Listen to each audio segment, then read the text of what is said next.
Hi there, coming to you today from the patio. Welcome back to my channel.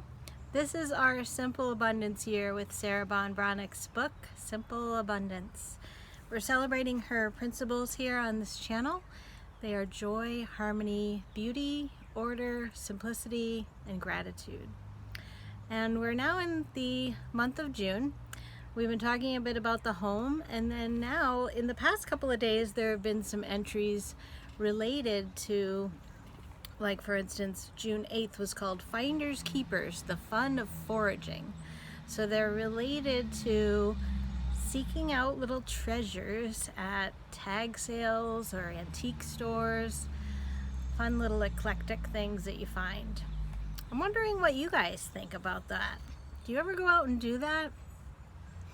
After reading some of these entries, I've been thinking about how I haven't really been doing that lately.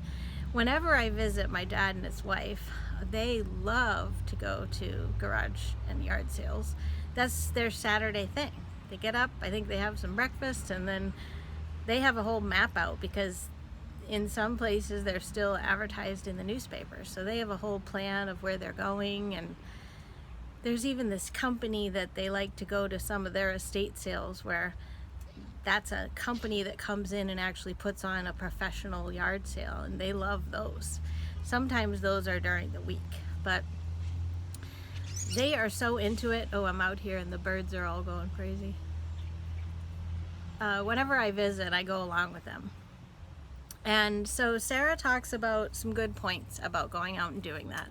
First of all, if you're trying to declutter your house, it's probably not a great idea to be going out and bringing in more clutter, right? But if you're looking for little accents, or maybe you have had an idea for like an end table or new lamps or something like that, then it would be fun to just go out and try to find those things. But she makes some good points.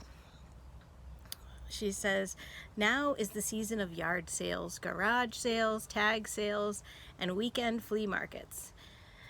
Often after we've made a major change in our lifestyle by tightening the purse strings, whether it's voluntary or necessary, a deprivation detox is required. The world hasn't stopped selling, we've just stopped buying. Yeah, so I've definitely gone through phases like that, and I'm not a big consumer like I've said to you guys in the past before. When this happens, it's easy to start feeling a little self-pity, especially when we're bombarded on all sides with the kind of slick advertising that pushes all of our emotional buttons to convince us that more is what we need, not less. You may intellectually want to divest yourself for a desire of worldly goods, but the material girl in all of us still can suffer from she's got a quote here, gimmies. I didn't recognize the word, from the gimmies. The best way I've discovered to hush her up is to take her out more often to outdoor sales. Makes sense. I guess you would have to be someone that really liked to buy, though. But I can see what she's saying, that if you've stopped buying and you're trying to be living more simply, that this would be a nice little in-between of not going to a department store. She says, estate and moving sales offer the best assortment of recycled furniture, household goods, even clothing.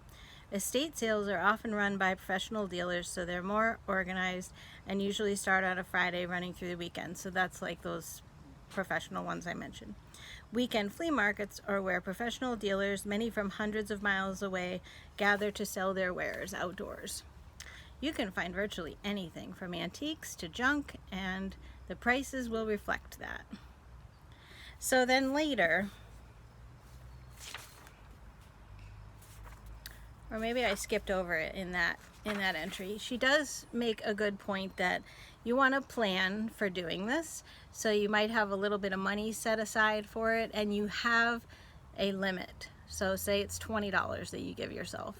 You always want to bring cash, because that's how people at yard sales, maybe at the estate sales or the flea markets, they may take credit cards, but you always want to have cash, and you want to have that cutoff point for yourself so that you don't go crazy.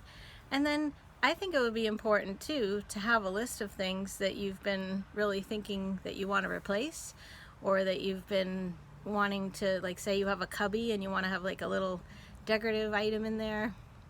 So know some of those things ahead of time. I know for sure. I wonder if there was another entry that I didn't go through, but I know when I read it, she said to make sure there were a couple of rules. Besides having that budget for yourself, you need to make sure that it is going to be beautiful and useful, like we've talked about. That you're not bringing in stuff just to bring in stuff. That you really love it. And also she mentioned some things like asserting yourself in asking, is this the best that you can do for the person selling it? You might be able to bargain a little bit. You always want to know what you're going to do with the item when you get home. And always set yourself a fixed limit. Okay, there it is. The amount you set doesn't matter as much as your psychological limit. She says, many weekends I end up not buying anything at all, so that money stays in the flea market wallet for the next week.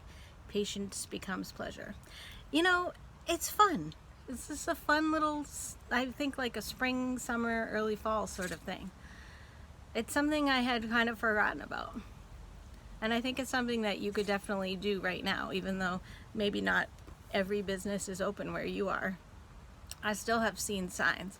There was actually one in my neighborhood last weekend, and I just did like a quick drive by. Honestly, like, I sometimes will just drive by, and if it looks like there's just a couple tables and it looks really junky, I don't even bother to pull into the driveway.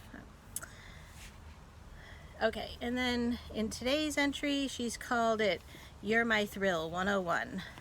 There are 5 simple abundance strategies that are essential to elevating secondhand skills in a new-to-you savvy. Number 1, save, seek, and find. Number 2, understand scale and proportion. 3, trust your instincts. 4, train your eye. 5, take your time. There's so many mother birds that are feeding their babies right now. I should have positioned the camera so that you could see the bird feeders behind me. You hear them? Those are starlings, but I had some chickadee parents that were feeding their babies. It's so fun, such a fun time of year. So let's see what she says about each of those things. If you save money while seeking what you really love, you will eventually find it and have the cash to pay for it. Save, seek, and find. So that's that first one. So that's important. You want to save ahead of time. You're going to have like a little budget that you set aside for this. She says, I've learned spiritually that when I let go with a smile, something even better for me shows up. Remember, the universe needs that vacuum to fill. And she says, I'm happy to oblige. So that might be a good little rule for yourself too. If you get rid of a certain number of things at home, then it allows you to bring in maybe that equal number or a few less of new things. The second one is understand scale and proportion. For example, if you have one big heavy piece at the end of a room, you need to balance it with another bulky shape at the other end. If you want to mix modern and rustic for an eclectic look, go ahead. Just make sure each style is represented in the same proportion. She says she likes pairs of things, pillows or lamps. So that would be more of like a decorating thing, scale and proportion. I think we all have our own sense of that. Number 3, trust your instincts. You know what you love. Don't be guided by friends, fads, and fashions. If you do, 6 months from now, you'll be so tired of the item you won't want to walk into the room. You won't want to walk into your room or your closet. So that's money wasted, she says. Train your eye is the next one. Your eye is used to a certain look, so anything different is going to look funny. Before you order 20 yards of a new fabric, live with a sample draped over the furniture for a couple of weeks. If your eyes don't adjust, you know it's not for you. She's talked about that draping of the fabric over furniture before for a while. I know she's mentioned that before. Number 5, take your time. Don't be in a hurry to pull it all together. People make the mistake of doing it too fast and then they end up hating it. They don't spring from... The best rooms and wardrobes seem to evolve gradually. They don't spring from your head or a store in finished form. And always leave room for inspiration. You never know what fin du jour you discover tomorrow. Fin du jour would be fine today. You'll discover tomorrow. So then in closing words, she says, next time you head out the door on a shopping expedition, just remember authentic style has nothing to do with money and everything to do with trusting your instincts. So trusting your instincts was number 3. So it sounds like she favors that one above all. Now, she was quoting a guy named Tom Hogan. He's a collector and retail entrepreneur. So there were a couple of things in there that she was giving Tom a quote with.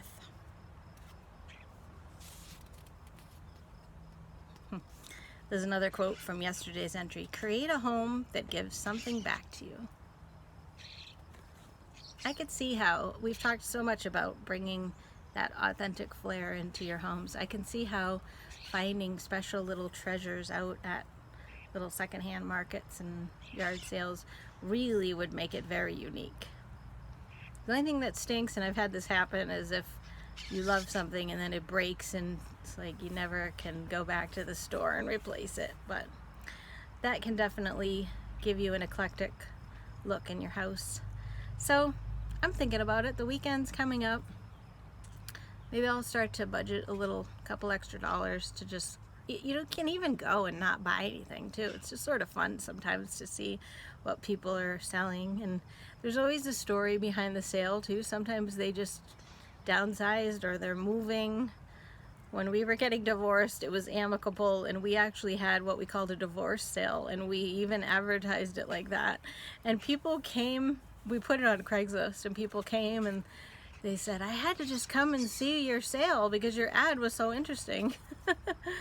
And there was a woman there even that was writing a book about yard sales, and I don't know if she ever wrote it. I haven't looked into it, but she was saying, oh, I'd love to interview you guys because I'm writing about the reasonings behind yard sales and things like that. So having that divorce sale was an interesting situation. Fortunately, it was amicable, but I'm sure there are other people that are having divorce sales that don't necessarily announce it that way, or maybe they're not collaborating to have it together. But we just took it in stride, and we were moving out of the house that we owned together, so it all worked out.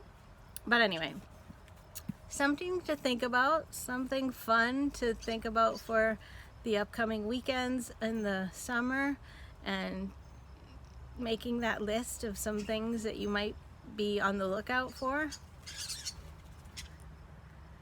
I should have brought it out here too. I was going to show you guys. Remember that recent entry where we talked about using different things in your house in unique ways? So I now have my flowers on my counter in a pitcher, like a drink pitcher. And it looks so pretty. It's so nice for the season. Maybe I'll have to do something different, because actually when I was out at the store the other day, I saw they had some old-fashioned milk jug sort of things that had been refurbished to be a holder for various things. And I thought, well, that could be kind of like a fall looking thing. So you know how I get all into my decorations on the counter to keep it seasonal. So right now anyway, it's a beautiful picture of flowers. It looks really nice. And I've been moving some stuff around. Tomorrow's entry is about the bedroom. And I have been waiting. I just ordered recently a new picture because I actually moved a picture out of my bedroom into my hallway. Not the picture that I've been wanting to change in the hallway. I still haven't figured that one out yet. But I ordered a new picture for my bedroom, and I was hoping it was going to arrive before tomorrow's talk about the bedroom. I may have to do the video with the sort of space holder pictures that I have there in place of that. It's actually an art piece that I bought. It's this beautiful Oh, I'm gonna have to almost do like a whole video on it when I get it. It's this beautiful piece. I bought it from Fine Art America, and it has spirals and all different colors, and I think that the inspiration behind it was something to do with the inner child, so I loved it, and I think it's gonna look beautiful in the bedroom. So a little teaser about tomorrow. I don't think it's gonna get here by then, but I will be doing my bedroom video tomorrow regardless, and then maybe I'll have to have a follow-up video when that piece of artwork comes. Hope you're having some fun in the house and that you've gotten some inspiration from a lot of these entries lately. I've been thinking about a lot of them, and I love all your comments, so thanks so much. And the Faerie Tea Party, I will be doing an official invitation, but save the date for Tuesday, June 23rd. It'll be at 7 p.m. and I'll have a cute little video invitation for that too. And feel free to share that with anybody, because it would just be fun. Have a little ladies gathering online. Thanks so much, and until next time, I will see you. Actually, it'll be tomorrow. I'll see you tomorrow. Thanks for watching. Bye-bye.